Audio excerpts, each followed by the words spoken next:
నేను చంద్రశేఖరరావు గారికి సూటిగా సూచన చేస్తున్నా. మీ పిల్లలు ఒకవేళ తెలియక అల్లరి చిల్లరగా ఏదైనా వ్యవహారాలు చేస్తే పెద్ద మనిషిగా మీరు వాళ్ళకి చెప్పాలి కదా, కుటుంబ పెద్దగా, పార్టీ అధ్యక్షుడిగా. ఇది మంచి పద్ధతి కాదు, 10 ఏళ్ళు మనం నడిపినాం, ఇవన్నీ వ్యవహారాలు పెండింగ్ ఉన్నాయి, మనం చేయలేకపోయినాం, వాళ్ళు ఏదో ప్రయత్నం చేస్తున్నారు, కొంత సమయం ఇవ్వాలి.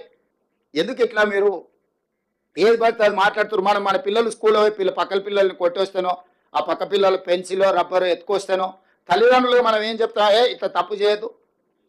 పక్కోడు హోంవర్క్ చేసుకుంటూ ఆ నోట్బుక్లో పేజీలు చించుకొని చించి చెత్తబుట్టలు వేసిరు అనుకో, వీడు హోంవర్క్ చేయడు.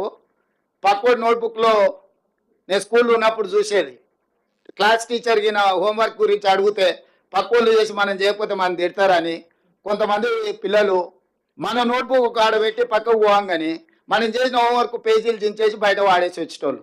ఎందుకంటే వాడు చేయలేదు, నేను చేయలేదు, ఇద్దరం సమానమే.